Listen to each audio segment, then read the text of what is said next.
Welcome back, everyone. While Edward Gaming and AHQ make their final preparations for the next game, we want to head over to Twitter and see who you guys are predicting to conquer MSI. Our first response comes from @Kiwi Hervio, who says Fnatic will win. Other teams aren't prepared for Fnatic's aggressive play style. Also, Hooney. Our next one comes from @LongHairNoPants, who writes, SKT is definitely going to win. Faker, Easy Hoon, and the very often overlooked Bang are just too good. A lot of strong players on that team for sure. And finally, @EnergyDrink445 says Pawn will just crush Faker mid lane. It's going to be 2014. Again, those are strong words there. Yeah, that's a very strong statement coming through there. I think Pawn definitely very good laner. He showed that against Rookie, but Wayless gave him a lot of trouble. Seems to struggle against control-style mid laners. I don't know whether it's going to be a crushing, but if anyone can do it, I'd probably give it to Whoa. When I was talking about mid laners at the start, man, you interrupted me for Pawn. Well, because Pawn is very good. Pawn is very good, but to say that he's going to crush Faker may be considered outlandish. We'll keep hitting us up throughout the day. Remember, we are @LolEsports, and be sure to use the hashtag @MSI2015. But now let's shift into gear for our third match, Edward Gaming versus AHQ. They are two teams that qualified for the 2014 World Championship, but both of them had their Worlds run cut short. Yeah, EDG has a history of really kind of dominating China. They had a little bit of a rough road this time, but a lot of that is off the back of Pawn and like going back and forth with the sub. But the thing now is when they go to international competitions, they've always fallen short though. And now I think it's completely different. With their new lineup, I think they have star power in every role. They have really dominant laners and they work well as a team. The only thing here is, can they deal with a multi-threat team? They definitely seem to be able to. Yeah, the other thing that I really want to look at quickly is how healthy is Pawn. We've seen that he didn't play the series against WE apart from the last game when he flew in on a Cassidy and was kind of the Superman, rescued the show.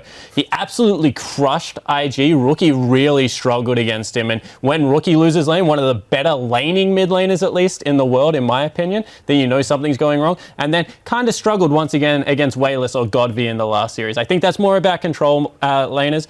So Pawn is a question mark for me. Someone who's not a question mark for me, though, is Deft. This guy, in my opinion, once again, is unrivaled, the best AD carry in the world.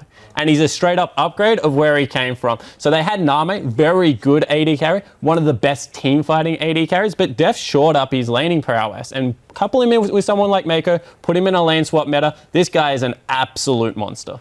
One of the things I don't like about EDG is the fact that they have so much star power with Pawn and Deft, that's hard for the other teammates to really stick out and somebody to look at him and say, oh, that guy's really good. But Koro, as of late, has been really stepping it up. He's been doing a lot of work on Gnar, Maokai, and Hecarim. And particularly the Gnar is the one that I want to touch upon. He plays it better than anybody else. And the argument for Gnar coming back is the fact that, well, Maokai is a very one-dimensional champion. If he falls behind, he still does the same thing. And he can only really root somebody and CC with his arcane smash. Hecarim, TP flanks, does a little bit more carry damage, but Gnar, on the other hand, is a champion that has a really high skill ceiling. And at the highest point, he is more impactful than the Hecarim and the Maokai. He's really good at this champion, and I don't think anybody in this tournament should let that champion go by, or else they'll probably lose lane and lose team fights. Well, it sounds like a super team, but on the other side of this matchup, AHQ were not the favorites from LMS and finished in 4th place, but they had a huge performance in the LMS playoffs where they took down Hong Kong Esports, the Taipei Assassins, and the Yowie Flash Wolves. Yeah, if you look at the other side, you have AHQ, who were mediocre in the normal split, and coming into this tournament really stepped up with the 5.5 patch, and as well how they changed up their roster. They put Albus to support, who was prior their jungler, and set in Mountain to the jungle. And I think from there on out it just worked out really well for them. Yeah, improved their team structure. They put Green Tea into their coaching role, so that gave them a big boost. And it unlocked Ann. This guy, he turned into the real carry of this team, stepped up absolutely huge. He plays Urgot, plays Kalista. She has a similar champion pool to Deft. But in saying that, he is facing off against Deft. So you have this massive challenge. You come out of the LMS, you show that you are a real threat, and then first match you get thrown in to a lane against Deft. I do have to say, I fear that in this matchup, where we have some of the strongest individual players and laners in the world on the side of EDG against the players of AHQ, who do have a tendency to fall behind in CS, that this could go rather one-sided quickly. Yeah, it certainly does have the possibility. And, this isn't the first time we've seen Westdoor versus Pawn. It happened at Worlds last year, and Westdoor, even in that stage, was struggling in lane and wasn't really able to pull it together. I think he had like a 1.58 KDA against Pawn in those games, and that's just not going to get it done. Pawn was up around the 15 mark. He was an absolute monster. Right, so where is the solution then for AHQ? We do know that they excel in the 4-1 split push, but if they can't get out of lane and set themselves up properly for Westdoor to go into the 1v1 scenario, how do they beat EDG? Now, Westdoor has shown that he's struggling with the CS differential in the mid lane, but that doesn't mean that he can't help his side lanes.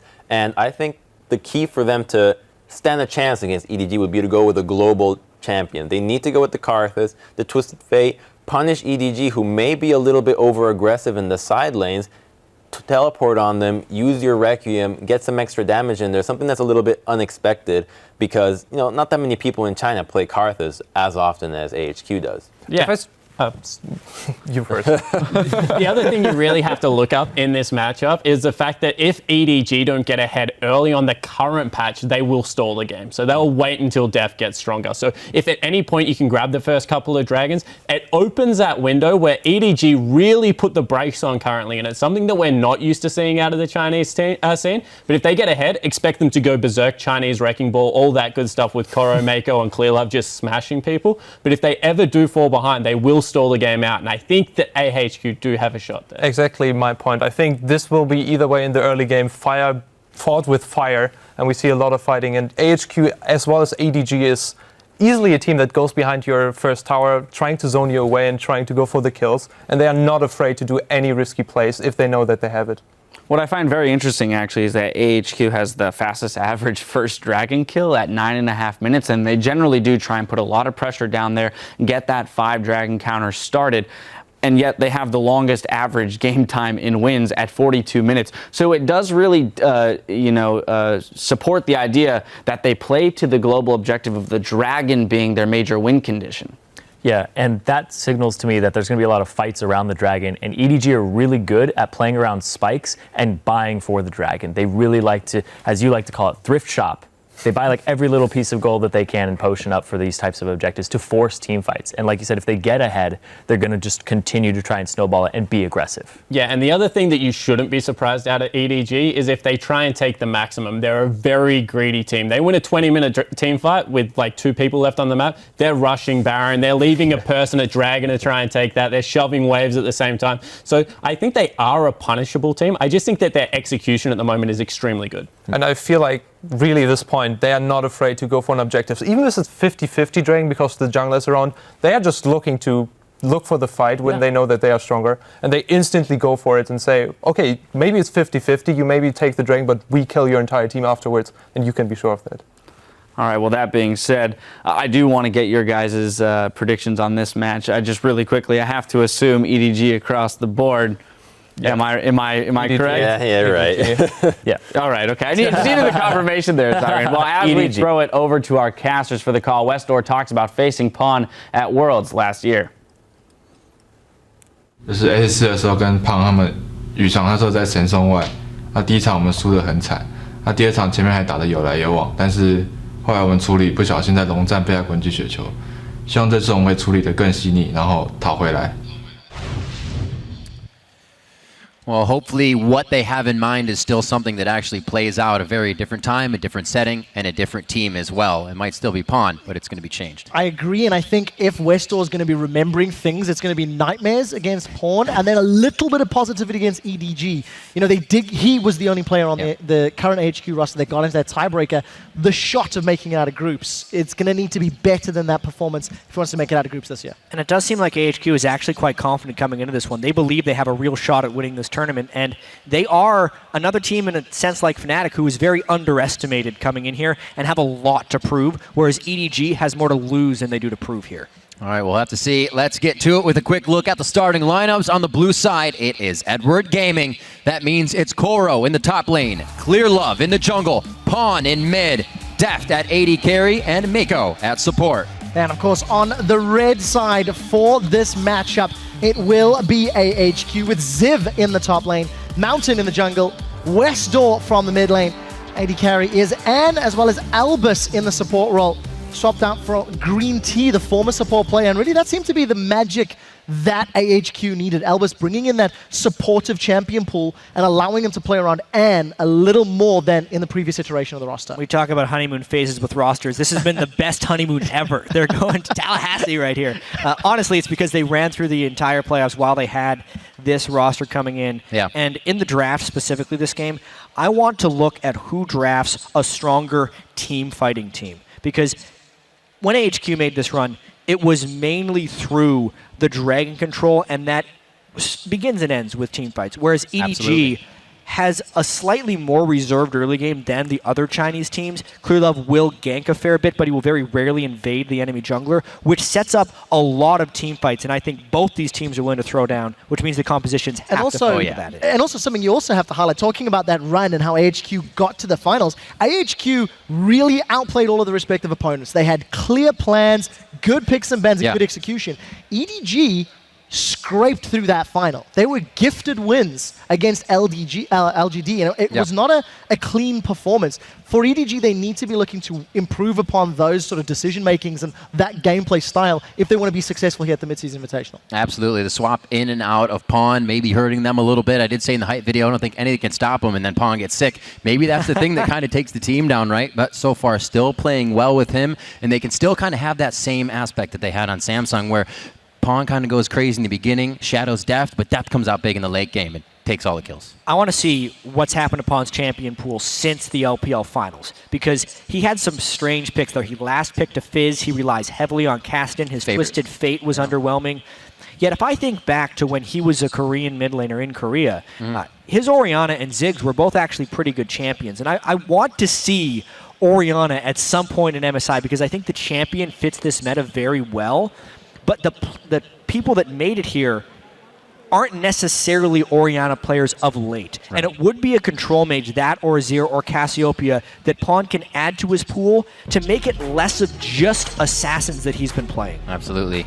Taking out that phase, like you said, is one of his favorites and still kind of making people scratch their head. But whatever he can get into that lane with comfort with usually means really good things for EDG in that early game. Yeah, and I want to touch on the Twisted Fate for a moment as well, because both of these respective mid laners played it during their playoffs, and I actually love the way AHQ played a fairly global comp. They had Rek'Sai in the jungle, and they had TP Hecarim top laner, and they just made so many ganks into Ann's lane over and over and over, and executed really, really well. The scary map pressure that type of comp offers you is available, but it has just been taken off the table.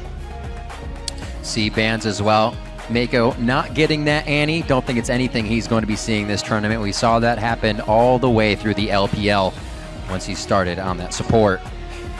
I can't believe that AHQ banned Rek'Sai over Sejuani in this game. I know that Rek'Sai has good early games, but Clearlove's ultimates on Sejuani are ridiculously good right here. Maybe they're trading it for the Kalista pick because that's a heavily banned champion worldwide. But man, that's a terrifying thing to give up. Very quickly focusing that Kalista for Ann. He did have a pentakill coming out of the league as they won it. So hopefully focus on him. He can bring that momentum into the game and he can go strong against Deft this game. It'd be interesting if those lanes even match up. But he does get that Kalista away from Deft. Yeah, and just interesting priority. Yes, you are delaying, you know, the Kalista, but Sniver's still available. A lot of these other priority AD carries, allowing a team to get both Hecarim and Sejuani on the current patch with the power that they offer, with the initiating tools, the flanking. This is League of Legends in hard mode if you're AHQ. Deft's Jinx is still left as well if they decide to go with that type of composition. It could be very scary. We're already going to get Koro, sorry, on Clearlove for Hecarim there. It's going to be teleporting in with home guards. So. Gnar was available, so Koro favoring the Hecarim over the Gnar, despite the fact that it wasn't banned out. Hecarim is banned so frequently. Sometimes we talk about these Gnar players, they would be playing Hecarim if it's available. Early on, EDG comes out with really good power picks right here. And they're picking well for the team fights as well already with Alistar and Sejuani. AHQ also has their own blend of things, stuff that they have played in the past. Yeah, and of course, Mountain still playing Jarvan, even on the current patch. One of his most played, especially during the playoffs. And Ziv, currently undefeated on Gnar. He's got a 4-0 record throughout the course of their playoffs. He's going up against Koro's Hecarim. And again, it's just, I mean, you see a mid-game team fight power from AHQ, but I'm just scared of all of that front line from EDG. Well, that Callista pickup along with the Jarvan definitely putting kind of a cancel on the Jinx if Deft wanted to take it. Cannot get out of that Cataclysm Mountain likes to create. Deft getting the proposal, but it looks like he's actually going to go with the Urgot, something we definitely saw him playing over in the LPL quite often, one of his main AD carries. All right, and the main thing here is Pawn's brought out a new pick here, Cassiopeia in the mid lane. Yeah. It's something that he should be able to play because Pawn can show that he plays everything, but it's a break from the backline assassin-focused things that he has been playing in the mid lane. He also had to blind pick this into whatever Westdoor has. Westdoor hasn't really shown a difference from his old classic champions. Maybe we actually end up seeing a Fizz here. Yeah, he got the option available. The bigger question I have for HQ, how do they plan on burning through all of those tanks with the Callista damage and Gnar? Callista, yes, can do well, but I don't see her getting rid of a Hecarim, a Sejuani, and Alistar, and an Urgot with his shield and his ultimate down. There is so much beefiness for EDG to run rampant against AHQ. Perfect. Should have thought of the Karthus right here. Honestly, with these big balled-up team fights, look at the short ranges on EDG. Right. That is 3 melee champions and an Urgot who swaps himself into the middle of things. If Westdoor can sit in the right spot on his Karthus, or if people can get trapped inside the Cataclysm with the Karthus in there, it is the pick for the team fight dragon-focused game that we are probably going to end up seeing here. He brought out Karthus in the 3-0 versus TPA, the 3-1 versus Yowie Flash Wolves in the finals, and now he's going to bring it out here at the Mid-Season Invitational. Doing quite well in those games. Karthus is definitely still something Westdoor likes to pick up. Definitely. The problem is it lost to Yowie Flash Wolves in that very first game. I didn't feel like AHQ were able to find the team fights that they necessarily needed or wanted, but this time round, with the composition that EDG have, it should be a lot easier. Should being the operative word in that statement. Yeah, woulda, coulda, shoulda could be the names that a lot of people start saying after this one. This is now our first look of the final 2 teams that are at MSI. After this game, we will have seen everyone have their first go at it. That's right. Honestly, while EDG did pick up a lot of beef early on, AHQ has picked up a lot of stuff that can just sit in that beef and hopefully marinate a little bit and finish them off. We'll see what can be served up for us. Once again, we'll be looking to Twitter to see how you think this game will go. Tweet hashtag EDG win or hashtag AHQ win to @LOL Esports. As usual, we'll tally those up and get the vote halfway through the game or somewhere in there. We definitely saw a lot of votes coming up for Besiktas last time. That fan base, very, very big. We'll see whose fans are standing behind them here as EDG takes on AHQ for our 3rd game of the day here at the Mid-Season Invitational. A lot of eyes on this Karthus pick. As you said, it didn't work in the finals, it did in the previous rounds. That's right. And AHQ, they ran that gauntlet as it were. 4th, they beat the 3rd seed, they beat the 2nd seed, they beat the 1st seed. And I think the analyst desk also touched on the story that AHQ had an underwhelming regular season and overwhelming playoffs. EDG the opposite. Overwhelming regular and very lackluster finals. Let's see who will be channeling which performance in their opening game. Yeah, so a 5-man invade from AHQ. They're trying to get the deep wards in, but it's a blind 5-man invade, so they have no wards on their backside, which basically means EDG can get easy wards into the jungle of AHQ for doing this. Another thing we have to note, Koro picking up the smite on Hecarim against Gnar. If that were to be a straight-up 1v1 matchup, because the smite early on giving fewer combat summoners, the Hecarim and Koro would actually be pushed back fairly easily by Zib. So maybe we end up seeing a little bit of double jungling for EDG, or just a more reserved early laning phase from Koro. Minions have spawned. Well, for the time being, Koro currently sitting around that wolf camp. May be kicking that one off. Lane swap not actually being initiated just yet. Yeah, here's the thing. Even though AHQ was able to place those deep wards, Mako and Deft had actually already ran through the lane. Right. So those wards didn't see anybody for AHQ. They have no way of predicting this because no one walked through the lane swap board that it was intended for the scouting. Looks like we're going to get shared jungle camp on the Krug's top side coming out of Ziv and Mountain, but it's a 1-in-1 camp here. It's going to be Clear Love taking his own and Koro as well. We'll see how this approaches the lane if they can get there to use that level 2. We did see that Mako was freezing that lane in the bottom. So Anne and Albus with the information and the early Grump camp. So let's see if they do get to that level 2 and what they can do against it. It's just going to be quite difficult against the very beefy Urgot Allison. I think you can see Mako and Def both sort of respecting the range of their opponents, backing off, knowing level 2's on the way. Level 2, ridiculously important for both of these combos. If you do not respect the Kalista Thresh level 2, you will die.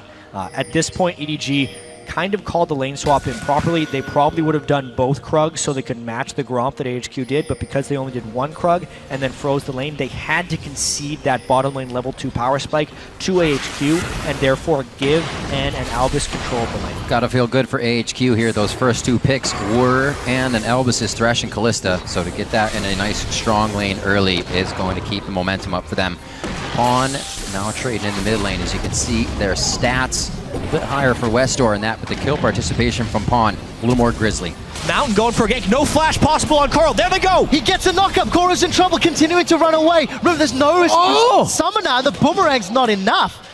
Mountain and Ziv unable to get the killing blow. If Ziv had been able to poke down Coral a little bit more, the idea of that gank was sound, but Coral had an experience edge. He was healing up just enough for the minion wave, and he survives a very bold gank there by Mountain, flashing in behind the turret. Yeah, cloth armor definitely helping out that one. We do see the death sentence connecting on Miko, but minion wave just under the tower, and Deft gonna have some free time to farm.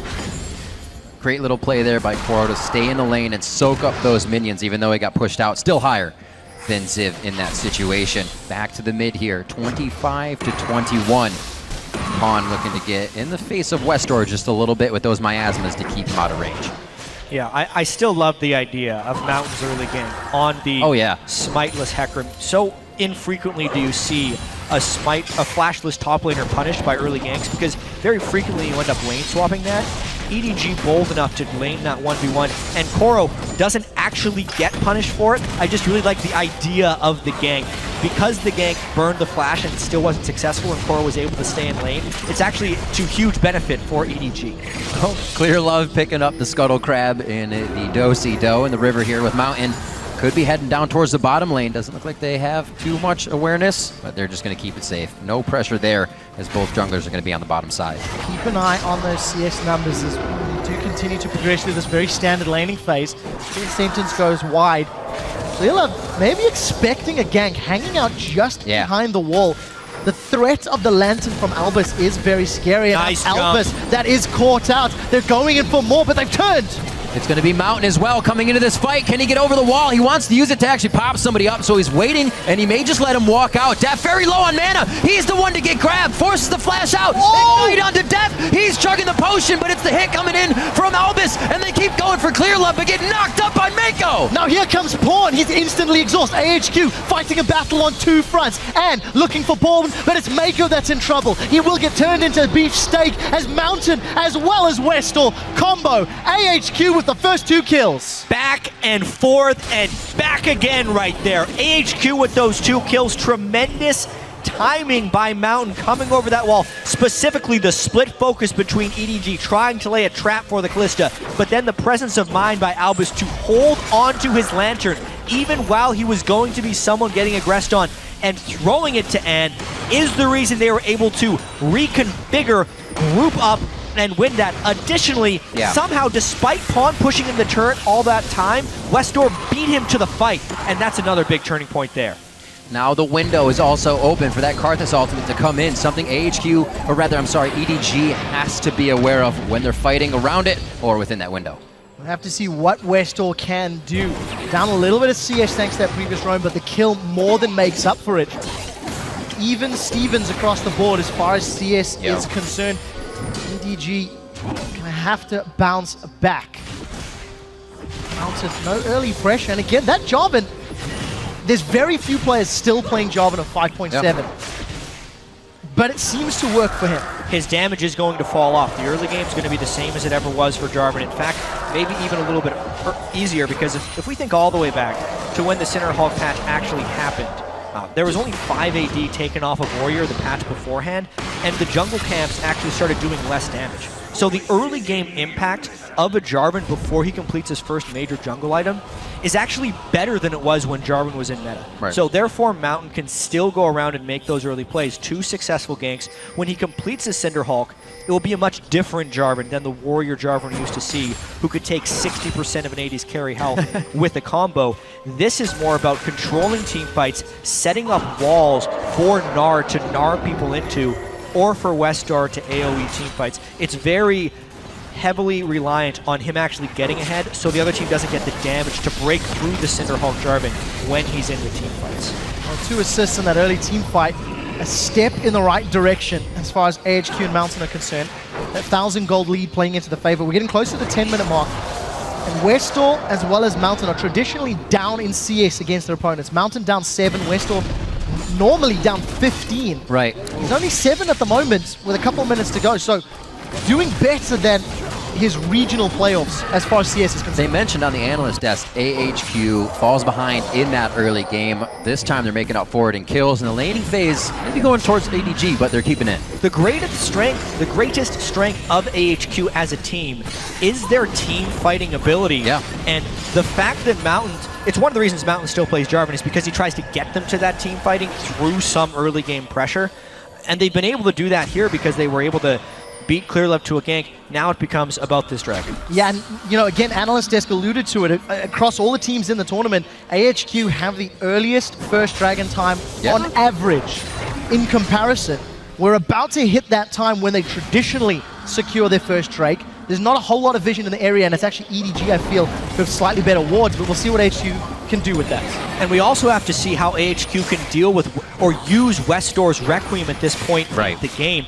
Any gank or any skirmish that happens anywhere outside the mid lane can be added to by the Karthus. That's actually interesting here. Pawn pushed out the mid lane so heavily, and he might actually tilt the scales here by being a mid laner. Ganking bot. Interesting roam. Slow movement by him. It looks like he's actually called this one off, but maybe waiting for Clearlove in turn. They kind of cross paths here. Mountain also may get this ward to spot out Clearlove. At this point, Pawn wasted so much time on the roam. He has to get back to wave management. And now it becomes more about the dragon. Remember, a Sejuani at level 6 is a terrifying thing if he can land that Glacial Prison. Whoa! That's a massive cataclysm. The Requiem coming down. That's the window they need to not fight in. But AHQ is going to make it happen, and EDG starts to answer very nicely. The home guard teleport coming in. Actually, it's not on the home guard, but the teleport works for Koro. Ziv's a bit too big to keep going on. They should be able to finalize this one out. Koro gets the smite. They're going to transfer this one over to Pawn. Actually, Koro gets it in the end. And a 4 for 2 in favor of EDG. And they were unable to burst someone at the start of that gank, which is why Clearlove had the time to come up through the lane, land the ultimate, and turn that fight around. Additionally, this time Pawn beat Westar to the roam. Teleports came in at exactly the same time, but at the end of the day, the cluster favors EDG because they were the ones that didn't get bursted out early. Instantly evening out the scales. EDG managing to balance out the goal. There's the fights again, Jeff. So one thing, Mountain commits so hard, he uses EQ for no damage but for distance, therefore he can't get the burst. Then beautiful dash ult by Clearlove. Watch the teleports come in. The Hecarim basically jumps in as Ziv gnarred them into the wall, so the follow was a little bit late. Total chaos, and it probably would have been a 3 for 2 if not for Pawn roaming down there at the end to pick up Ziv. That was an amazing flash by Mako. He put himself, where you say goal side to the Fate's call. That's how Deft flashed out of the Cataclysm, because Mako got popped, not Deft.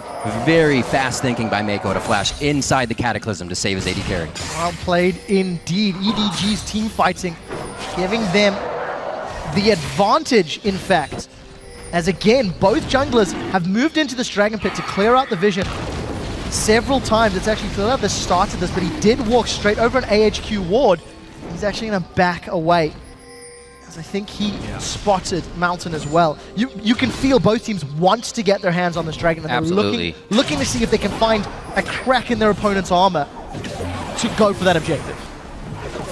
Well, right now that teleport of Koro is down. It may be something very helpful if they can get number priorities on the bottom side of this map. But right now we still have quite an even dual lane in the bot, so it's not really decided. Yeah, and that even laning phase at 12 minutes is favoring Koro. He's farming up. He's ahead of Ziv. He's got kills, he's got time, and he's scaling quite well. Everything is moving down bottom lane this match as well. ClearLove has been living down here, and it makes the teleport smite top lane are almost impossible to punish at this point because we know the dragon is such a high priority. So Koro should be able to basically free farm, and it makes it really difficult for either of these bottom lanes to commit because there is so much pressure from both sides being dictated onto that bottom lane. And the next person who slips up is going to forfeit the dragon. And I feel like this is smart play from EDG because if you go back and watch AHQ's playoff run, a lot of their ganks is focused around Ann. Ann is probably the primary carry in terms of helping them win games. Westel is the star, but it's Ann that does a lot of the groundwork and the actual heavy lifting. And you constantly see Mountain going into that lane. You constantly see him trying. When Westel was in TF, he was going down to the lane, and you can see in ClearLove's positioning, Pawn's positioning, they're waiting for that fight just out of sight. Hopefully it doesn't backfire for them with them going in the bottom lane so much. The kills have gone onto Westor and Ziv. Not too bad. Still going to get pressure out of them. And 3 assists to Ann and Albus. Full kill participation from Mountain as he keeps himself omnipresent in this game. And we have to note that pink ward down in the bottom lane. It has existed for about 4 minutes there because EDG hasn't pushed through the lane far enough to clear that ward. It's another reason ClearLove keeps seeing these mini opportunities in that bottom lane because he knows that AHQ is relatively pushed. It's just a matter of actually getting ward control on that river so he can take an appropriate route for kill. Animal Brawl in the top lane. It does not look like these guys are using wet noodles this time. They are throwing some hard punches left and right, and Ziv got a very nice Gnar bar on that one. Mega Gnar was just what he needed. Definitely working in his favor, and I think some props to AHQ as far as their laning is concerned.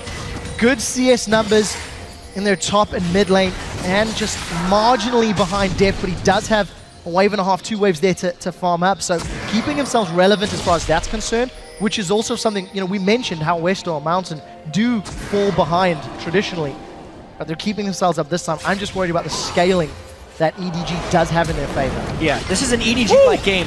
Here we go, gank on Albus. Thrown right into the fire. Quite a bit used there, and a save. I don't know why Albus flashed. He definitely wanted the for sure safety there, but EDG is going to have some good pressure now. It was an Alistair flash burn, but they burn all of Thresh's health bar as well as the Fate's Call, so a bit of a dangerous dragon for AHQ to contest, but Speed trying on Deft. He wants to swap. Oh, he's going to get the swap. Mako knocks him up. And can he get to the left? No, because he's knocked away from it. It's not over yet as the teleports come in for more action. Deft cuts him down. He wants more body parts to attach to that Urgot. Mountain now onto Deft. This didn't work last time, and Mountain's actually forced to flash out. Ziv doing some work on the backside, but he was really being peeled by Mako as EDG starts to scramble and find the members of AHQ. 1 for 2. AHQ absolutely 1 for 3, sorry. Like moths to a... What is it, a moth killer? What do you call it? Moth to a flame. A bad idea right there because they'd already lost so much, but they're attracted to that dragon. EDG knew it. There was the speed shrine right there. A disaster for AHQ and a nice play by EDG. AHQ always fights around dragons. It's one of the things that they consistently do. They want to go for it. They want that objective. And this time around, it cost them. That's the second big team fight in a row that EDG have just simply outclassed them. Absolutely amazing. I mean, look, first off, Thresh is super low. Deft uses the position reverser to get in range to kill the Thresh, which is beautiful. Then Mako pushes Ann away from the Lantern, which was going to disappear anyway since Deft was doing his job too. At this point, HQ's already committed, so they're trapped in the fight since they ended up teleporting down. One of those times where you actually have to concede first dragon because EDG was in clear position to win that with speed tride control as well as the pre-fight poke. All that pressure from AHQ in the bottom lane, and now Deft has 2 kills after those fights. They put so much on him. They tried not to let that Urgot get going, and now he has his 2 kills. Remember, if you want your voice heard, add that hashtag to your tweets on social media as you get through. We got some good games going on, and they're only setting the bar higher here as we are now into game 3. Well, Koro's Hecarim, 3-0-1. He's got his Cinderhall completed, got a Glacial Shroud picked up. He's already terrifying and tanky, and ClearLove is looking for more fight, but we did see Mountain just off the side of the screen. Everything is about this bottom lane. Everything. Why not? Always. Why not? Basically, mid lane is a farm off right here between Pawn and Westor. Westor is almost always conceding turret pressure to Pawn, so unless Mountain was going to gank Pawn, there's no reason for Clear Love to go elsewhere right now. He knows Koro is free farming and will outscale at this point. And here we go. Maybe if Clear Love would have been there the one time he's not. Requiem window coming in. Can they make the nightmare? And they do for Deft. Mako's now going to have a tough time getting out of this, but we got a double rotation down Clear Love as well, as Pawn is going to stop that fight. This time, Mountain used the Lantern for distance and the EQ combo for the damage, which allowed him to dunk down Deft. Yeah. And they did find that window where Clear Love wasn't actually bottom lane, so they're able to get something back. This is still a game yet. Yeah, very important for AHQ. They should secure this tower as well. Alba's playing defensive on the back line. And just trying to deny as many minions as possible. And I think all of that focus on bottom lane, all of that pressure, one momentary lapse, one momentary mistake, and all of a sudden AHQ get the kills and the tower. And Koro and Ziv continue to trade aggressively in this top lane. Very, very aggressively. Even with that skirmishers, not really able to do much against Ziv here as he keeps pressuring it in. A 3-0-1 Koro, however, we have not seen the implications of his home guard teleport in this game. Could be very big, and Requiem's catching EDG off guard. When will the Hecarim Onslaught of Shadows home guard catch AHQ off guard? There's going to be two very powerful top laners in this game. I really want to see how hard Koro is to kill with those 3 kills, plus the Cinder Hulk early, especially when he's able to complete these next 2 items he's going to be working on. He's probably working on Frozen Heart and Spirit Visage as his next 2. Those big 3 tank items for Hecarim make him an absolute menace, which Kalista, while Kalista's a great AD carry, does have a hard time working through some hyper tanks, which is what Sejuani and Hecarim may end up becoming this game.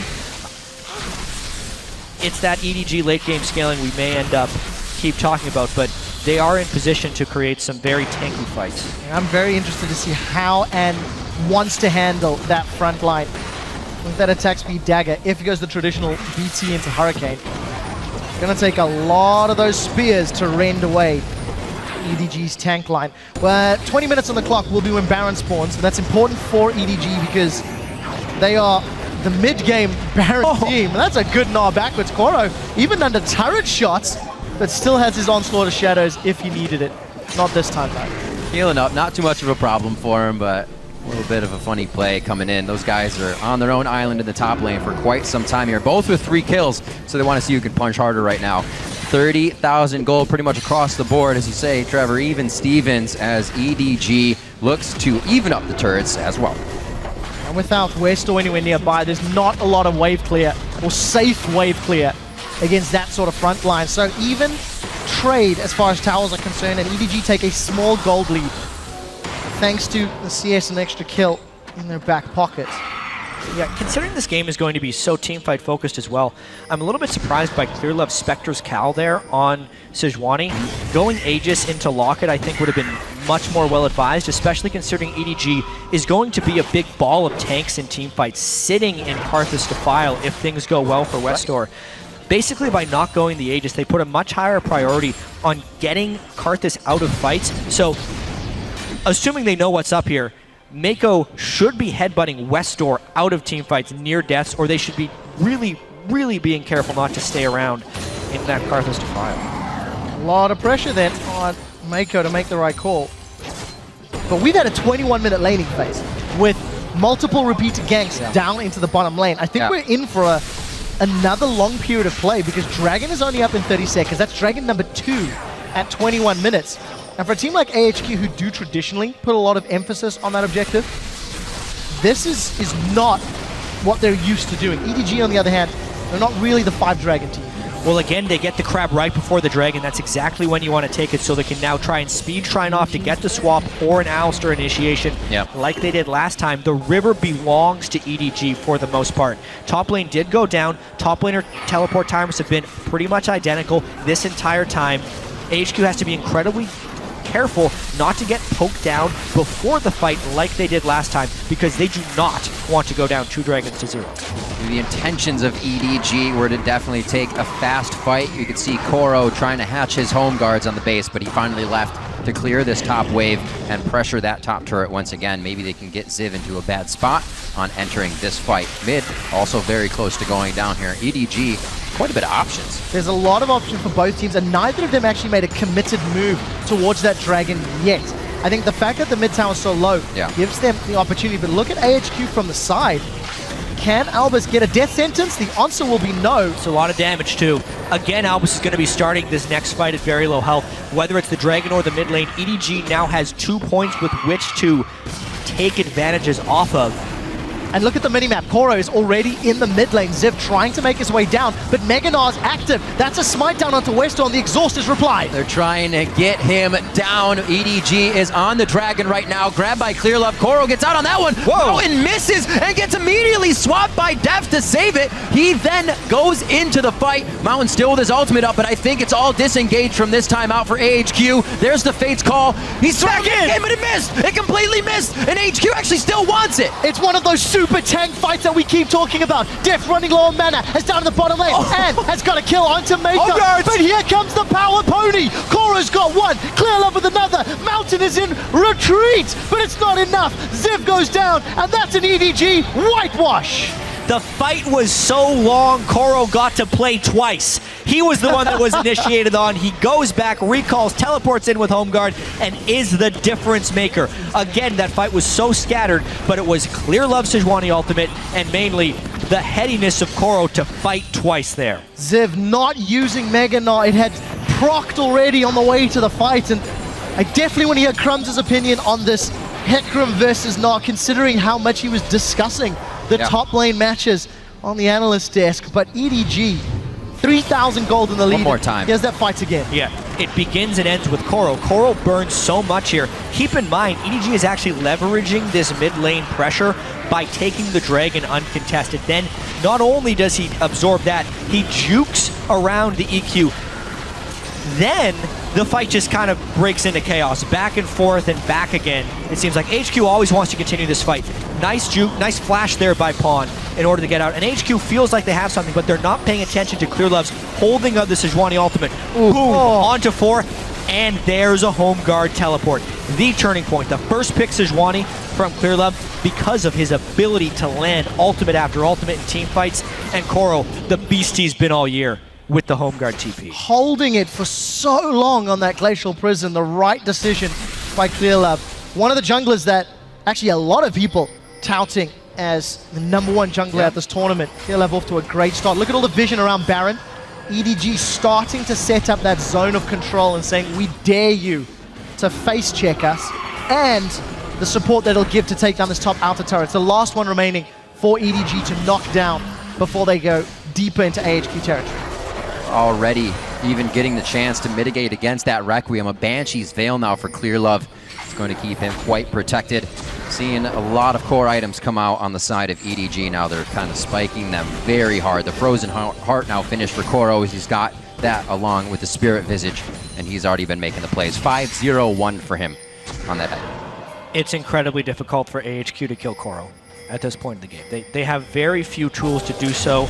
They have the 2 items on, and Westor is still working on his major need, the Solar Rod item, and EDG is just looking to get picks. And that's going to be Mountain trying to dive in. He's got a good collapse on the team, but it looks like EDG's able to assess this one just right. Westor very low, but in a great spot to defile damage. That's the knockup coming in. Can they get out? EDG, huge damage from the Requiem, and that's going to give him enough time to not really live in the fight. Actually, I am wrong. That is Ziv going down. I thought he was going to be able to take out Mako and turn to another one, but no, EDG micro in and out perfectly. AHQ will not have a more befitting fight for Karthus than that one, and they still were not able to finish them at that point. EDG with just enough gold lead to deal with all the damage that came through there. Koro, we said they were going to have a hard time killing him. He comes out of that fight with nearly full health after all of that chaos. And that is the difference right there. Westor did everything he could. AHQ had a beautiful Gnar ultimate. Everything kind of went well for them, but EDG still comes out on top. And keep in mind, the first 2 picks by AHQ was Callista and Thresh, who are currently 147, 246. They gave up that Hecarim. It was available for them, and they opted not into it. There's that team fight again. Yeah, teleport comes in as soon as Mountain begins to get picked off. Mountain still gets off a Cataclysm. And Pawn actually swapped himself to the wrong side of the wall right there because he was trying to create a nice pick. Of course, he swapped it and is able to die right there. But then, honestly, look at them sitting in that defile. It ended up being not quite enough. Well, not this time around. And as you touched on, Jet, Maiko actually did knock back Westor during the course of that fight. Bluebird picked up, I believe, who was that Pawn. And AHQ looking for more. They're down 5,000 gold, trying to set up a fight. And now the important thing is Mako has also completed the Locket of the Iron Solari. He started Kindle Gem, but now he's finished it right off. So not only do they get the Brute Manic Resistance, but they will also get the shield from the active. And they are in position to bully AHQ right now. The confidence they should have after that last team fight. So Trevor, you were saying a little hard to take down tanks. Got a little excited there, that front end burst, but that's all that AHQ has is that front end burst. There was no damage to follow up after that, and EDG was able to just walk around easy. If Ann is dead, right, there is no way to finish it off. Yes, the burst from Westor in a great position worked, but you need him to clean up, and unfortunately, Kalista is not a mega tank killer. Koro doesn't even care about the tower. No need to. That guy is completely out of control right now. He has 12,000 gold, which is 1,500 more than the next closest player in the game right now. That's including his own team. He gets the local gold as well as the global gold for that next turret. Absolutely crazy. EDG coming in with a fantastic composition. Pawn going through the Casio this game, playing it safer in the mid lane. 1-1-6. Mako gets an Alistar, plays very much like his Annie, and they can continue to fight the same way. And I think you have to take a step back and look at EDG's performance this game. Much like we did earlier in the day with Fnatic. Contrast the team's performance versus their most recent local match. Of course, EDG did defeat LGD, I believe it was 2 weeks ago, if memory serves correctly. Yep. And they did not look this clean. They did not look this coordinated. The team fights are great. EDG on the right place. They even countered AHQ's favoritism and trend to gank the bottom lane because Pawn rotated multiple times. Clearlove was available for counter ganks. It's intelligent, controlled, calculated from the #1 Chinese squad. Yeah, when we were watching that series they had against LGD again a couple days back, it seemed like none of the fights EDG took were planned. It was mainly, hey, someone was killing a pink ward, so everything ended up flying off. This time EDG is making the plays, like that flash ultimate from Pawn. And here comes Koro. Koro come flying in, not gonna have the home guard right away since it's tagged, but they do get a nice ultimate to continue the fight. Clearlove just on the edge of Ann, but he's getting the kite back. He will eventually have to be caught out by this one. Dodges the Arctic Assault, but he wants to stay in the fight. How many arrows does he have? And Clearlove rend it. Takes about half his HP on that one, and EDG's trying to figure out who they want. Very scattered, very nice to get the Karthus down outside of the fight, but they're not even afraid to fight in it. They are not. Ann is finally alive, but what are you going to do against those tanks? He hops over the wall. How is he still alive? Cheeky play. I mean, Ann is playing his heart out right now, but there's not much he can do outside of stacking 1,000 arrows inside of Clearlove before rending because he was hitting him for an eternity, and he still couldn't even take him down. At that point, they lose 2 despite so much being burnt on Ann as he's kiting backwards. It was actually 3 dead. The fight went on for so long, Mountain ended up coming back. If ever you needed more proof that Kalista cannot kill tanks, that was it.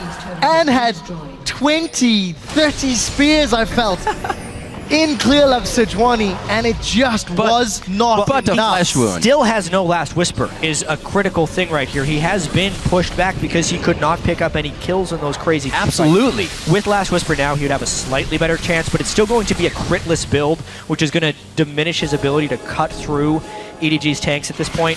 And we draw back. That's all I can do. We draw back to the early game again. Even champion select Kalista Thresh immediately. Focus from Mountain in the bottom lane to help at it, as well as Westor getting a few kills off Requiem.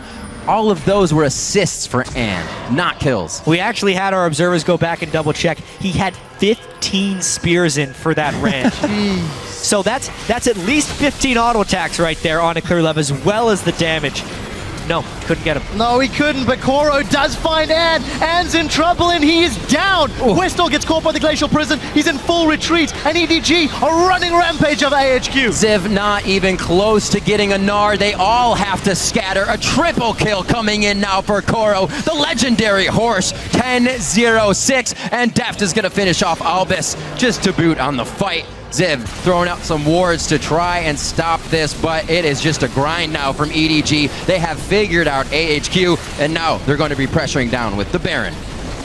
Koro running away with this game, Absolutely. as is EDG. What a statement. Carry top laners are still here, guys. Koro has been one. He is a monster of the top lane. I mean, just looking at this one, we talked about Ann needing 15 auto attacks to not even take down Sejuani.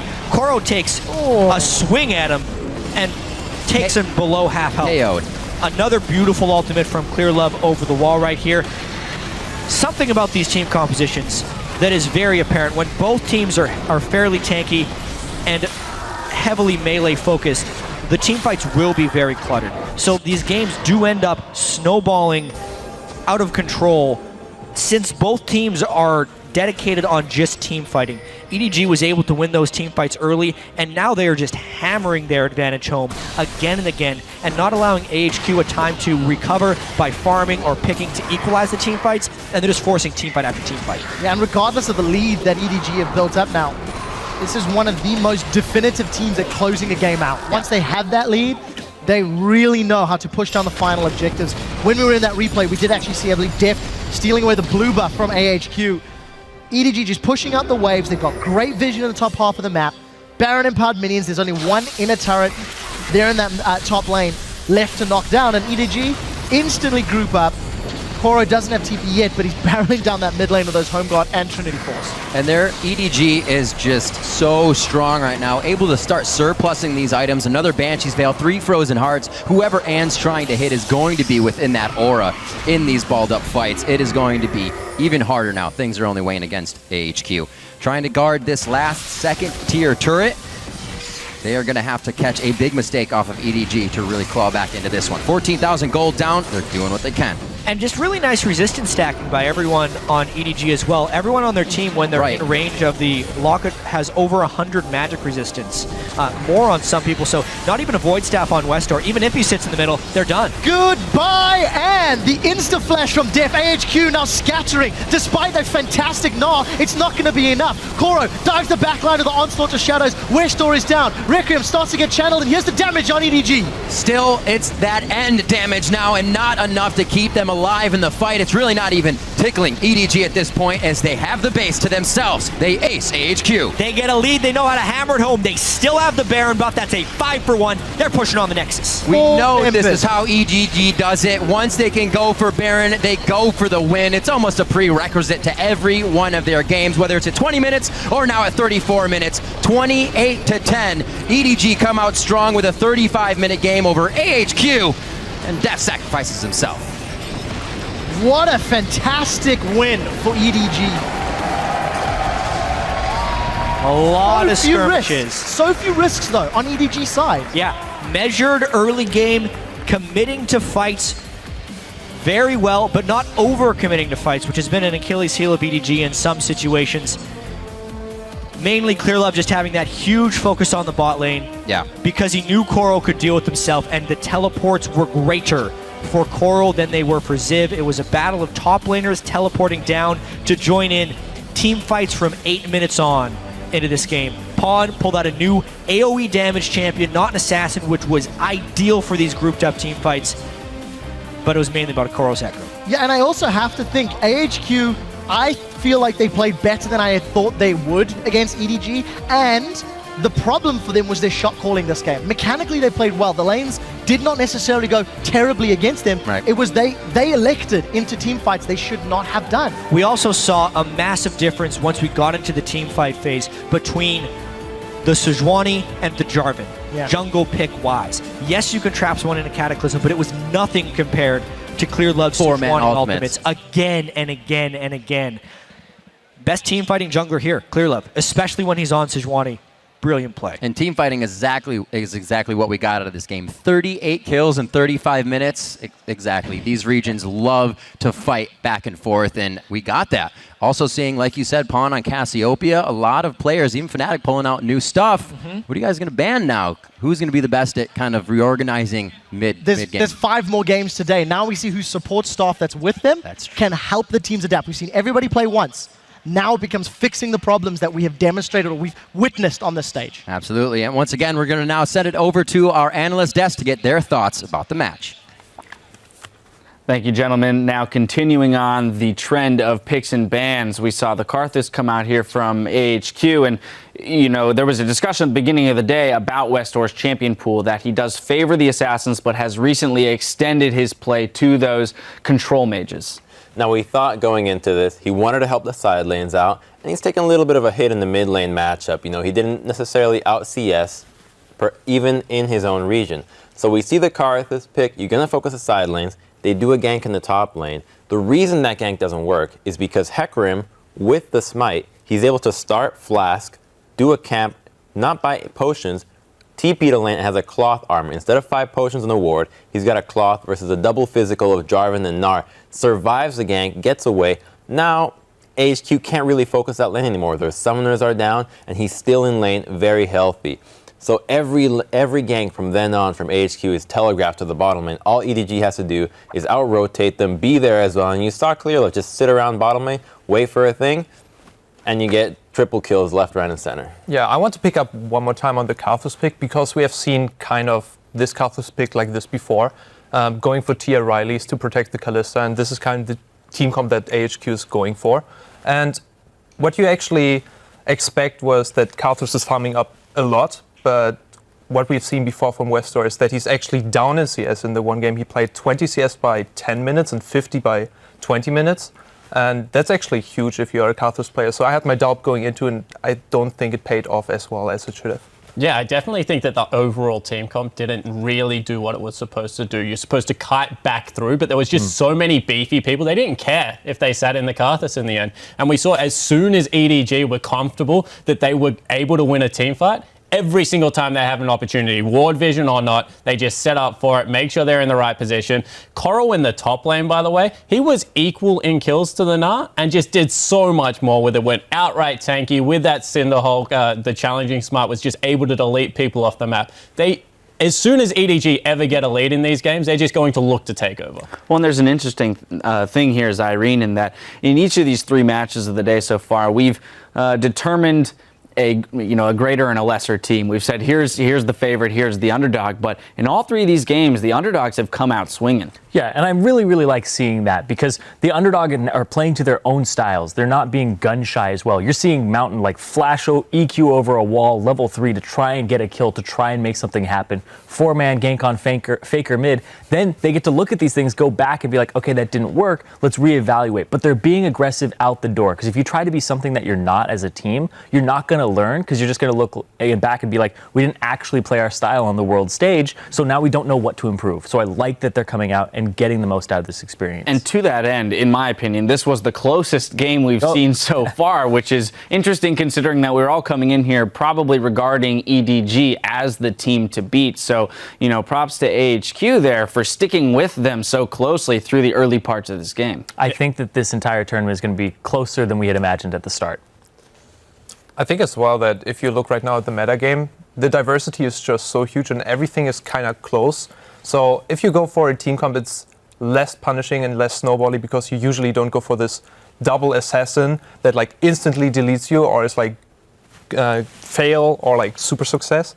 So I think that maybe the meta right now is playing into the favor of the lesser teams. Well, before we get into the rest of the match, we are going to send it over to Shox, who is joined by a member of the victorious Edward Gaming.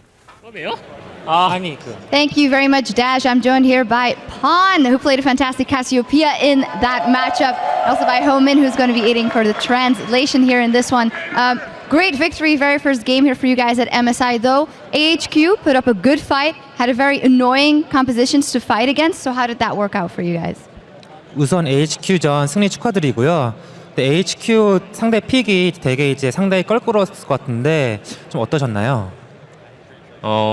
저 상대 픽이 CC가 많긴 했어도 확정 그런 건 없어가지고 고스트를 들면은 쉽게 피할 수 있을 것 같아서 별로 신경 쓰진 않았어요. Their picks had a lot of crowd controls, but they didn't have any like definite stuns. So I thought if I had ghosts, I would be able to dodge them. So it wasn't a big deal. It wasn't a big deal. Well, you guys seemed very calm after the victory as well. Not really celebrating. Is that because you got the eyes on the prize? How much do you want to prove that you guys are the best team in the world at this tournament? 경기 승리 직후에 되게 차분한 모습 보여줬었는데 혹시 그 이유가 우승하기 직전까지 뭐 긴장감을 안 풀려고 그러신 건가요? 일단 저는 대회 때 그렇게 긴장을 하는 편은 아니라고 생각하고 AHQ랑 일단 스크림에서 저희가 진 적이 없어가지고 이어도 딱히 그렇게 기쁘거나 하진 않았어요. Normally I don't get too nervous during tournaments, and we never lost a game during scrims against HQ, so it wasn't that different to me. Not that different. Now, not getting very nervous.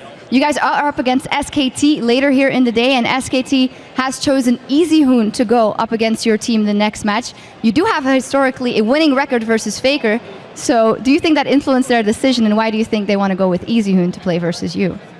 이제 오늘 나중에 SKT랑 경기가 남아 있는데요. SKT 팀에서 이제 미들라이너로 이진 선수를 기용하기로 했어요. 근데 아무래도 폰 선수가 과거에 페이커 선수 상대로 좋은 모습 보여줘서 그런 것 같은지 생각을 알려주세요. 저랑은 크게 상관없는 것 같은데 일단은 이준 선수가 나와서 처음에 활약을 하고 그 다음에 페이커 선수가 나오는 식으로 좀 많이 봤던 것 같은데 그 한국 대회에서 아마도 이번에도 그렇게 하는 것 같기도 하고. I don't think it really has anything to do about me, but I think SKT's strategy is about just having EasyHoon play first and then Faker come out later. So I think that's the way just to do it. All right, well, good luck in that matchup, and congratulations for the very first win here at MSI. We're going to go back over to Dash and the guys over at the desk. Thank you, Shocks. Now, before that interview, Spawn, I had to cut you off so we could get there. I want to give you the opportunity to give your thoughts on how that match played out for EDG. Yeah, I just think everyone was saying it was a really close game, probably the closest game yet. I don't think that game was ever in doubt. That was a very Chinese-style game. They played it exactly how you would, very, very slow, measured. They got the skirmishes that they were looking for, and as soon as those team comps were locked in, like, you cannot give Deft Urgot in this current meta. You saw how decisive he is with his ultimate. Their composition was that tanky that the longer that game went, and that is what EDG has shown on this patch that they want to do, like the more out of reach it was going. Sejuani versus Jarvan, the Hecarim versus Nara. I just think that these champions have that much more upside that the longer the game went, as soon as it hit 40 minutes, it was going to explode anyway. During the game, Quickshot had inquired about the Hecarim-Nara matchup, and I think that a large part of it came down to the itemization and the pressure that both teams put on the top lane. After the first gank, nobody came top to actually get any kills going on there. So it was an extended laning phase with the exception of just TPing bottom and trying to help out in that, I believe it was a 10-minute skirmish in the bottom side. And Nara itemized a Randuin's first item. That slows the attack speed and movement speed with the active. That doesn't really do anything to the Hecarim, or the Urgot for that matter. Sejuani is not a physical damage jungler, so I thought that was a really poor itemization choice. With an extended laning phase, you can go for a more damage-oriented build, such as the Frozen Mallet, really punish the Hecarim. You know, he gets bonus attack damage from movement speed, constantly slowed, less damage, worse trading. It's also pretty good against Cassiopeia. You know, you hit her once, can force a summoner. She's not very mobile unless she hits the Q. And to prevent the Q hitting, you can go for a Banshees instead of the Spirit Visage. I personally think that the Banshees is a better choice simply because they don't really have ways of poking out the Banshee spell. Just really an Urgot E, which is an important spell to dodge in a team fight happening, or an Alistar combo, perhaps a Sejuani ultimate. So I thought the poor itemization from the top laner really caused Kuro to have a really easy time in lane, and perhaps could have punished him a little bit more. Yeah, I think we're looking at the lane as an isolation a tad too much for how EDG are playing this game. As soon as they saw that Kalista, it was going to be a Hecarim 10 out of 10 times if it's not taken off the board. Hecarim deals with Kalista so well. If you're a Nara, it's very hard to stick on top of her. With Hecarim, you get that flank, you get the home guards in. Even if she gets landed away, you have that huge ultimate to chase her down. I think that they overcommitted on their bottom lane there. They tried to get them something that they're comfortable and proven that they can play in the past, and Koro really punished them for that with his pickup. Yeah, I think especially Koro, I think this is where in the end, everything narrowed down to the TP play. This is actually how EDG came out ahead, and we have a replay, so let's pull that up, and I'll let you continue on with your explanation. We're going to go 23 minutes into the game. This ends up being a 4-for-1 in favor of EDG. Take it what away. you see here is Hecarim coming mid lane, trying to go for Westor, chunking him down about half HP, a little bit below, and then everybody is collapsing onto the Hecarim, and he gets really, really low, getting this slow, needed to use the ultimate. And now I want you to look out what exactly is happening here. They use not the Sejuani ultimate, and they still have the TP on the side. So Koro is like going back to base instantly. Meanwhile, they are skirmishing out the fight, and everybody gets kind of lowish. They trade summoners. Fresh re-engages here, and this is the point where EDG is saying, okay guys, we can still fight here, we can still go. Boom, TP behind them. What a beautiful ultimate, hitting 4 people, so important, and EDG just going ahead from this point out. And this is the team that has 3 Chinese players and 2 Koreans. Those comms looked absolutely flawless there. If you just look at that team, the fact that Koro has the TP flank and that the Sejuani ultimate comes and they bait them into this power vacuum where it looks like they're in a bad position, so people are drawn into that spot. And then the flank comes out with just this huge, massive Hecarim TPing into the back, which completely changes the flow I think of the fight. It's a really good display of a longer skirmish and how you actually bait the enemy going into, and still having the Sejuani and Hecarim TP. So I think that was really well played. Yeah. The big question mark for me here on the side of AHQ is the Jarvan pickup. I mean, I do understand that he is looking for some early aggression and trying to find a way to give his team some gold to work with, but especially when you do pick up the Kalista, Karthus, Gnar, things that can go decently late into the game, but then you supplement it with a Jarvan up against Sejuani, Hecarim, or Cassie, like, you're not going to win the late game, and you didn't take early enough laners to win the early game. It just doesn't seem like the composition is there. I think the Jarvan pickup is always questionable in the current meta. The problem was that EDG went with the first pick Sejuani with the Gragas ban, so the 2 best team fighting champions right now are completely removed off the table, and they banned the Twisted Fate. So if you're EDG going into this, you're thinking, how is Westor going to impact the game? You know, he's a star of the team, he wants to help the team out. Twisted Fate, globals. We talked about the Karthus, globals. Okay, if you pick Karthus, you're going for a team fighting composition. Let's get out one of the team fighting champions, pick the other, and now the jungler isn't the best team fighting champion. If that was a Gragas instead of the Jarvan, it might have been a completely different game. I doubt it, but it would have been better for the side of AHQ. Yeah, I think Nunu is the optimal pick there. You've already gone with Kalista. You've got the Rylai's on your Karthus to help her kite back. You create another zone with that absolute zero. Nunu completely shuts down Hecarim before he gets his damage item. Once he gets the Trinity Force, he can go through it with a Sheen proc, but up until then, he kind of does struggle against the Nunu. I just think there was better things available. Yeah, and I know that the Jack questioned the Rek'Sai ban in favor of the Sejuani being picked up. I don't know. I think maybe banning the Sejuani and forcing them to actually play that type of squishier style and then pick up the Nunu for yourself may have been optimal, because they probably would have first picked the Rek'Sai in that case instead of the Sejuani. I think that they utilized the Sejuani wonderfully. You saw that in the last team fight, and I think if you take it away from that. Yeah, just take it and utilize it as you did, and you're totally fine. So. It is a difficult situation, though, because Clearlove is really good on Rek'Sai. Yeah. I'm a huge advocate for Nunu, but when you look into the idea that AHQ came in to really focusing the bottom side, it can be quite difficult to focus that bottom lane against the Urgot and Alistar. You know, the only really good gank path that you have on that is ganking him from behind if you're the Nunu. So a snowball, Alistar headbutts you back, gank's already over, nothing's happening. Jarvan offers a little bit more pressure, but, you know, versus a team like EDG, you're going to get out-rotated. They're going to get there faster. The TP's coming first. All right, well, I feel like this is a game we probably could talk about forever. There's a lot to discuss. Very exciting when you see 2 early game teams come up and butt heads against each other. We are going to step away, though, while Besiktas Esports Club and Team Solo Mid load onto the stage for our 4th game of the day. So don't go anywhere. EDG takes on AHQ for our 3rd game of the day here at the Mid-Season Invitational. Oh, right onto Death! He's chugging the potion, but it's the hit coming in from Albus, and they keep going for Clear Love, but get knocked up by Mako! Looks like EDG's able to assess this one just right. Westor very low, but in a great spot to defile damage. Dodges the Arctic Assault, but he wants to stay in the fight. How many arrows does he have in Clear Love? Rend it! Goodbye, and the insta-flash from Def. AHQ now scattering. Despite that fantastic gnaw, it's not going to be enough. 28-10. EDG come out strong with a 35-minute game over AHQ.